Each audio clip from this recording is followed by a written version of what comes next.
Revenge films.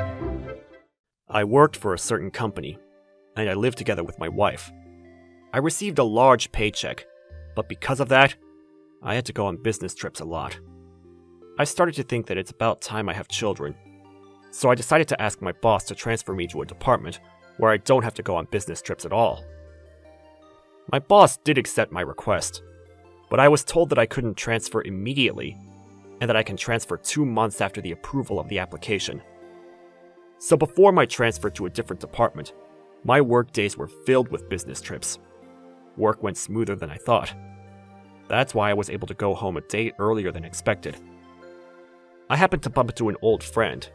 I first met him when we were in university. His name's Nathaniel. He lived and worked in a different state after we graduated from university together, so he didn't live in the same state as me. However, he happened to come back 10 days ago. Nathaniel and I used to hang out a lot. We did reports together, and we also hung out together with Trisha, Nathaniel's girlfriend at that time. Nathaniel and Trisha got married right after we graduated, and they're still married to this day. Long time no see, Nathaniel. How's Trisha doing? Trisha's doing great! You also got married, and you have a wife now, right? I heard that she's beautiful. Well, yeah. Do you have time right now? I just got home from a business trip. Would you like to chat a bit more and catch up? My house is not far from here. I want to introduce you to my wife. What?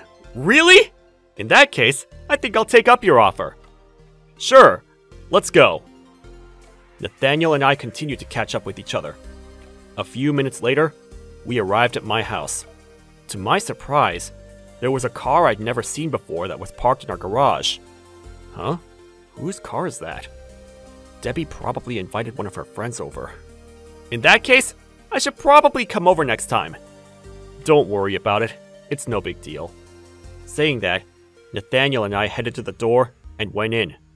I went to the living room, but there was no one in there, so I wondered where my wife and her friend were.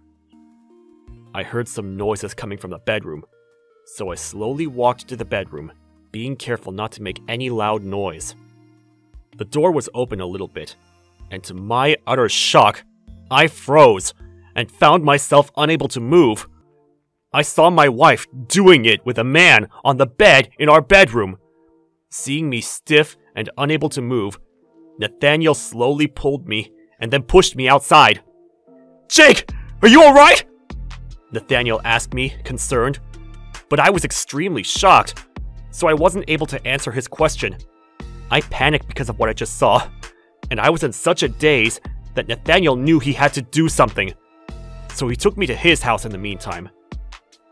Trisha was in their house too, but she noticed that I looked off, so instead of catching up with each other, Trisha and Nathaniel made me sit on the sofa. Since I was paralyzed and unable to speak, Nathaniel explained what he and I saw in my house.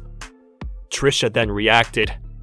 Unbelievable! How could you do that to Jake? He's been working very hard for them. Trisha felt the pain like she was in my shoes, and she was very angry at what Debbie did to me, so Nathaniel calmed Trisha down. Nathaniel then asked me what I wanted to do with the situation. He asked me whether I wanted to get a divorce or to pretend to not see what happened and forgive my wife. He was concerned and asked me what I wished to do. There was no way I could pretend to not see what I just saw. I couldn't pretend, because I could never see my wife the same way again. That's why I told Nathaniel what I felt and thought. I will pay alimony with my wife and get a divorce. Nathaniel and Trisha gave me confused looks after I said that. Trisha then spoke. Huh? What are you saying, Jake? You're not the one who needs to pay alimony. It's your wife who should pay that. Trisha's right. Why should you pay alimony when you're the one who got cheated on? Huh? That's because my senior at work paid alimony when he and his wife got divorced. Have you gone crazy?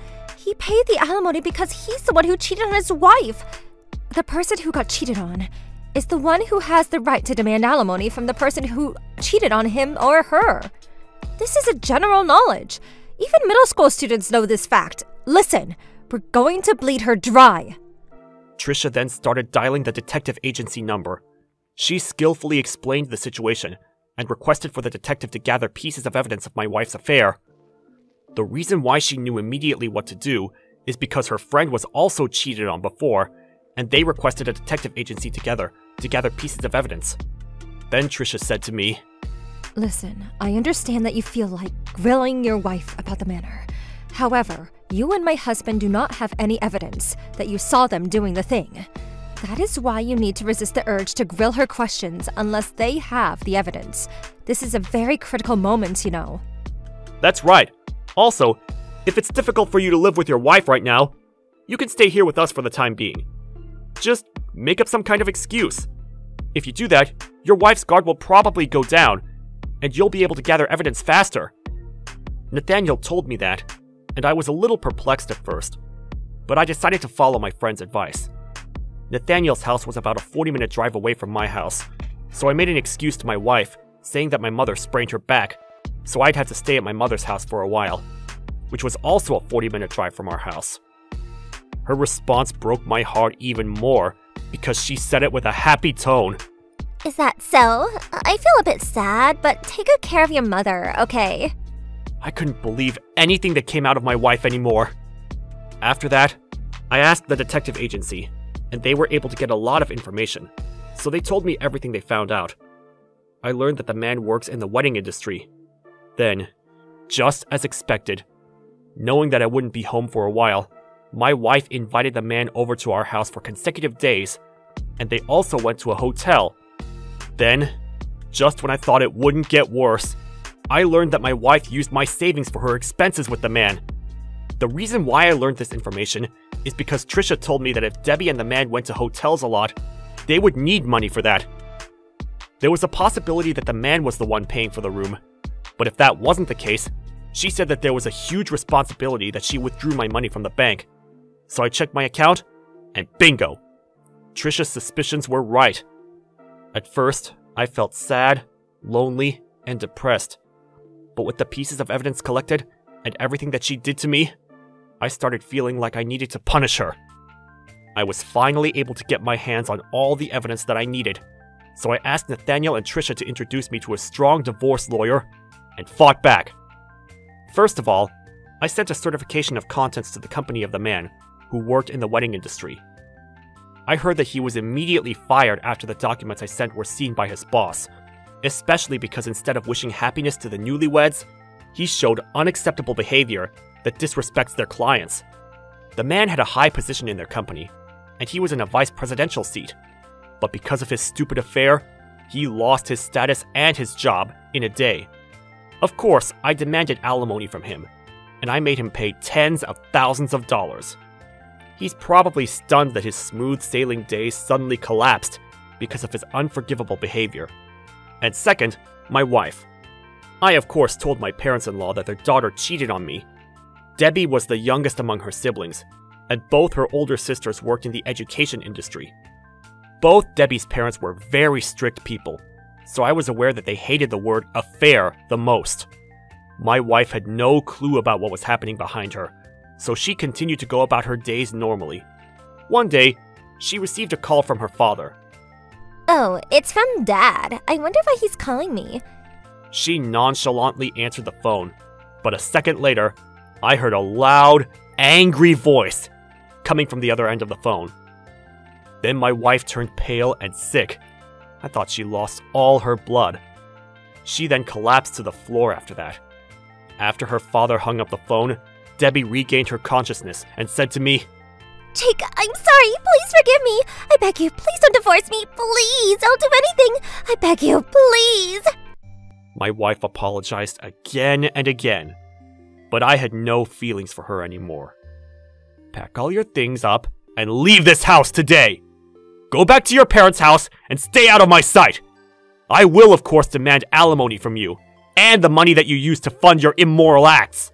So you better pay me in one lump sum. Beg money from your parents or your siblings or whoever. You better pay me, or else! After I shouted those words at her, my wife packed up all her things, and with an expression on her face like it was the end of the world, she left the house and never came back.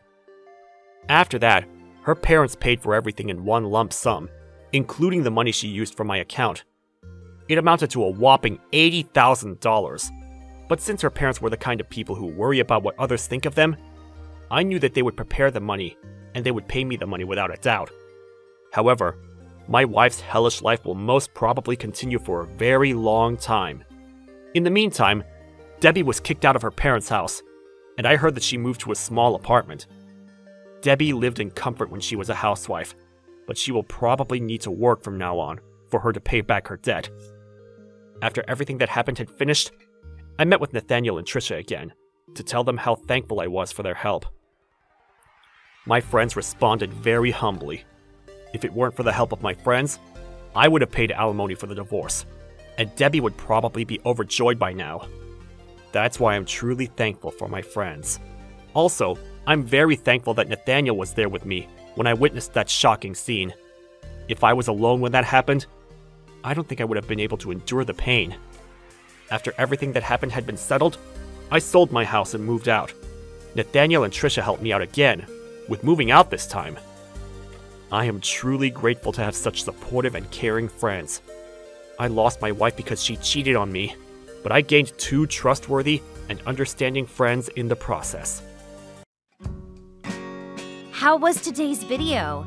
If you enjoyed it, please subscribe, like, and leave a comment. Stay tuned for more.